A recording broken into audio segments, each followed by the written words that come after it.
Baik, teknik regularisasi selanjutnya adalah bagging. Jadi bagging ini merupakan teknik untuk mengurangi galat regularisasi dengan menggabungkan beberapa model. Teknik ini juga sering dikenal dengan disebut ensemble methods. Jadi terdapat beberapa model yang dilatih dengan sub-sub dataset, lalu kita gabungkan dengan misalnya averaging method atau rata-rata dari outputnya. Ini contoh ketika kita melakukan pelatihan untuk misalnya merekognisi angka 8, kita punya dataset itu ada 968.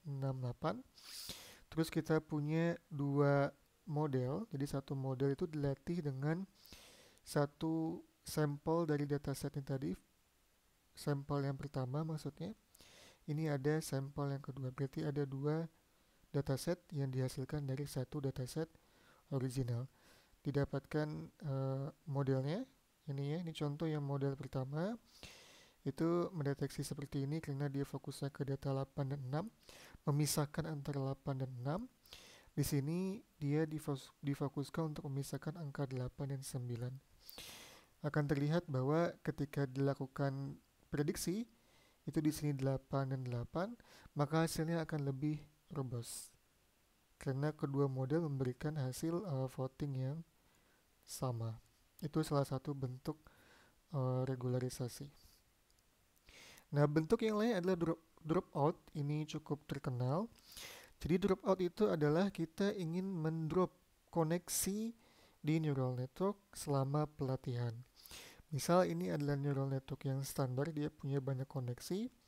Pada saat dilatih, kita tidak ingin misalnya salah satu atau beberapa neuron itu dilatih juga.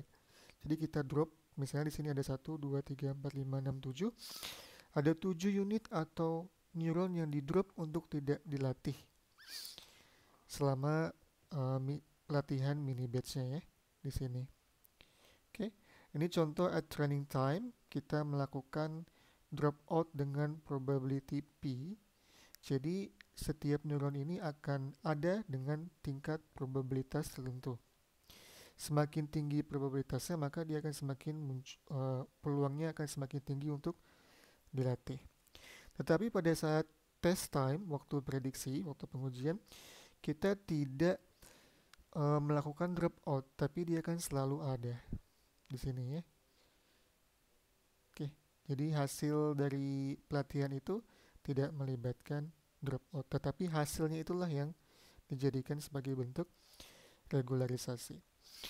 Nah, ini adalah contoh ada sekitar 16 kemungkinan dilakukan dropout dari network yang sederhana ini. Ada dua input, dua unit di hidden layer, lalu ada satu output.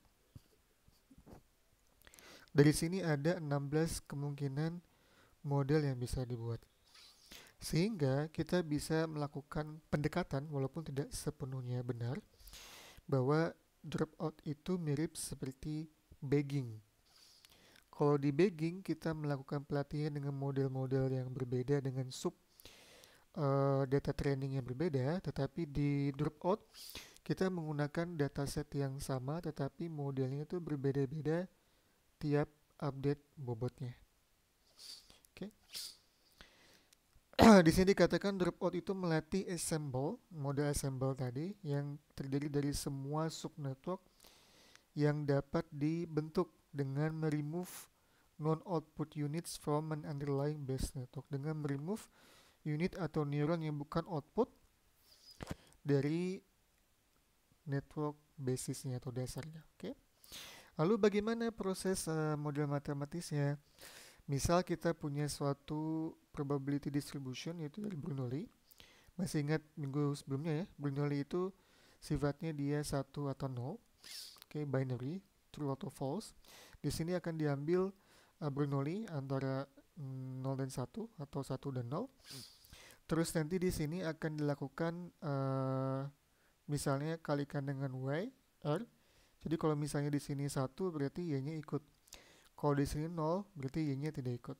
Oke, ini probability distribution 0 atau 1.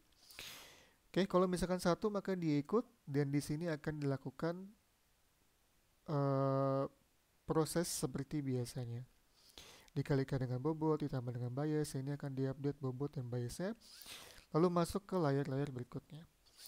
Tetapi jika hasil dari sampling Bernoulli itu adalah 0, maka Y-nya tidak akan masuk. Y-nya menjadi 0. Karena ini 0, maka gradiennya pun tidak akan di-update. Oke, tidak ada sinyal dari loss functionnya. Oke, begitu kurang lebih proses matematisnya terkait dengan dropout.